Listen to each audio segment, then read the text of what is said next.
Assalamualaikum warahmatullahi wabarakatuh. Halo teman-teman semuanya.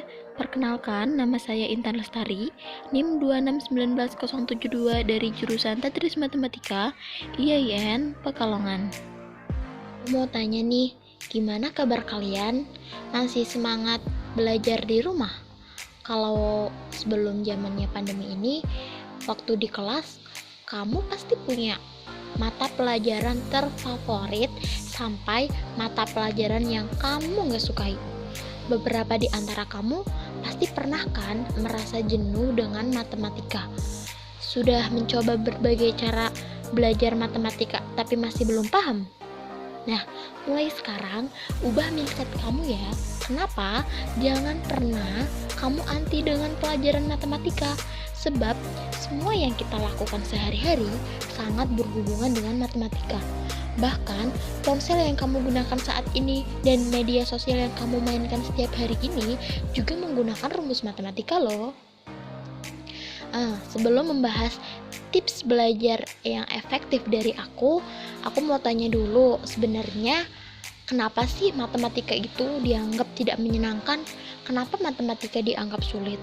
Sebenarnya matematika tidak semenyeramkan itu kok. Kamu yang menganggap matematika sulit biasanya sudah terlanjur grogi saat melihat deretan angka dan rumus-rumus rumit. Pemikiran hal seperti itu yang akan memunculkan rasa takut, tidak bisa memahami pelajaran matematika, dan dapat memunculkan rasa malas.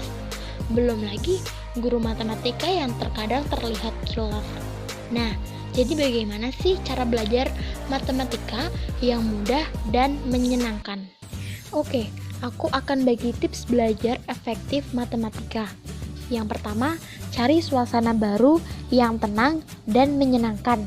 Cara belajar matematika yang satu ini bisa banget kamu terapkan untuk meningkatkan konsentrasi. Kamu bisa kok mencari suasana yang nyaman dan tenang untuk belajar, seperti di alam terbuka, di pinggir sungai, atau sambil memandangi pesawahan yang hijau.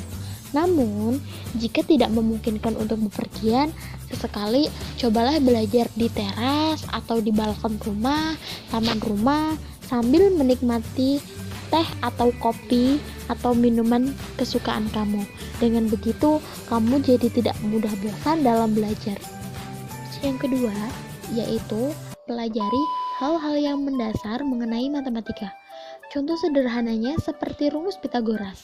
Rumus Pitagoras tersendiri ialah A kuadrat plus B kuadrat sama dengan C kuadrat. Sebelum kamu tahu apa itu akar dan apa itu kuadrat, kamu tidak akan ngerti apa itu akar dan kuadrat sebelum kamu paham akan perkalian dan pembagian. Kamu tidak akan ngerti perkalian dan pembagian sebelum kamu paham tentang penjumlahan dan pengurangan. Ibaratnya sebuah gedung, kamu harus merancang pondasinya dengan tepat sebelum merancang struktur atas dan atapnya. Seperti halnya matematika, kamu harus mempelajari konsep dasarnya dan konsep turunannya terlebih dahulu. Tips yang ketiga dari aku ialah perbanyak latihan soal. Permasalahan ini seringkali terjadi pada siswa-siswa yang akan menjelang ujian.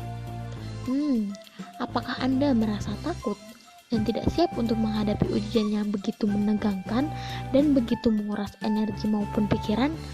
Apakah Anda takut dan merasa khawatir jika soal tersebut yang diujikan sangatlah susah? Apakah justru Anda tidak menguasai materi tersebut? Tenang aja, aku punya solusinya kok. Solusinya yaitu perbanyak latihan soal. Karena ini sangat membantu siswa dalam mengerjakan soal-soal ujian. Sehingga siswa akan bisa mengerjakan soal lebih mudah dan lancar tanpa kesulitan yang terlalu berarti. Poin yang paling penting dalam mengerjakan soal ialah memahami pola pertanyaan dalam soal. Hal ini sangat penting kamu pahami bahwa pola pertanyaan yang muncul dalam soal latihan ulangan biasanya tidak jauh berbeda pada pola pertanyaan pada ujian di tahun sebelumnya. Nah, kamu perlu mengerjakan latihan soal tersebut secara rutin setiap hari di masa-masa menjelang ujian. Tidak hanya di masa-masa menjelang ujian saja ya, setiap hari juga akan lebih baik. Nah, kebiasaan ini akan membantu kamu dalam memahami berbagai macam pola pertanyaan yang masuk dalam ujian. Tips yang terakhir yaitu mencatat atau meringkas materi yang sudah dipelajari. Hal ini sangat membantu kamu untuk mengingat kembali pada materi dengan cepat. Jujur aja sih, kalau aku tipe orang yang mudah menerima dan juga mudah melupakan. Jadi, kita itu harus meringkas atau mencatat materi-materi apa aja yang udah kita pelajari. Jadi ketika kita lupa, kita bisa membuka kembali catatan tersebut. Itu saja tips dari saya, semoga bermanfaat. Kurang lebihnya, mohon maaf yang sebesar-besarnya. Wassalamualaikum warahmatullahi wabarakatuh.